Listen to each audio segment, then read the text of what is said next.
Hello, YouTube land. It's Young Link Jr. So, Brian Kohberger. Remember, we have to revisit this case here. So, this was a case where Brian Kohberger unlawfully entered a residence in Moscow with 4 college students from Idaho, and he killed them, right?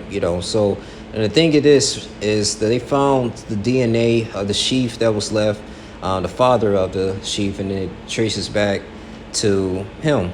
And that was the reason how they was able to find him also too in Pennsylvania. So they checked a little blood there, and it was actually near Mogan's body, who was one of the victims there. So it was completely unfortunate because I believe he had like some, they say he had some like relationship.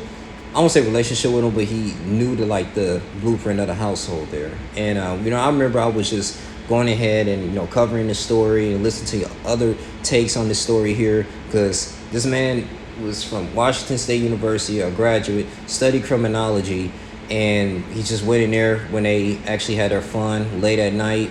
It was actually other people sleeping, and it was one lady, she actually, I forgot her name though, but she saw him, and he had like a ski mask on, and he had like some black clothing, and began to cover her nose and her mouth as he escaped and went out through the glass door. So this is an unfortunate circumstance here, but it's really one of the reasons why I want to go ahead and report this is because Brian Kohberger, he entered the arraignment, with John Judge. Okay, so the judge was like, okay, well, he remained silent with Ann Taylor, who was his defense attorney at this moment, and because of that, they by default they enter into not guilty plea. And a not guilty plea is going to be set around like October 2nd. But the prosecutors have to, if they want to request for the death penalty, they have about 60 days. Okay, 60 days. And the court case can last to about, 6 weeks. And I believe he should. He should be under the jail if he doesn't get the death penalty, because, 4 counts of murder, premeditated, I truly believe.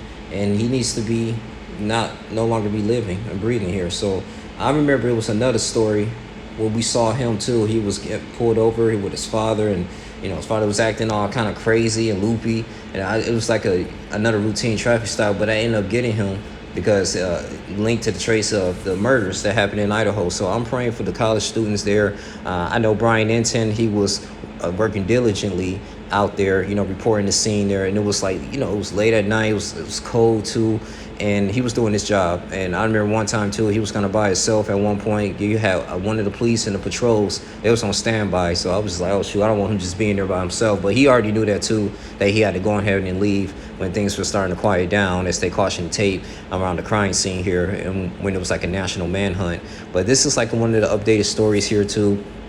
It's going to be interesting here with this court case. I'm just glad they're going to relay all this evidence here. And like I said, rest in peace to the 4 college students there, man. It's just a sick individual here. But you guys continue to like, comment, subscribe, share this video. This is your boy, Young Link Jr. Supporting me on TikTok at Young Link Jr. 395. I appreciate you guys, man. I'm out. Deuces.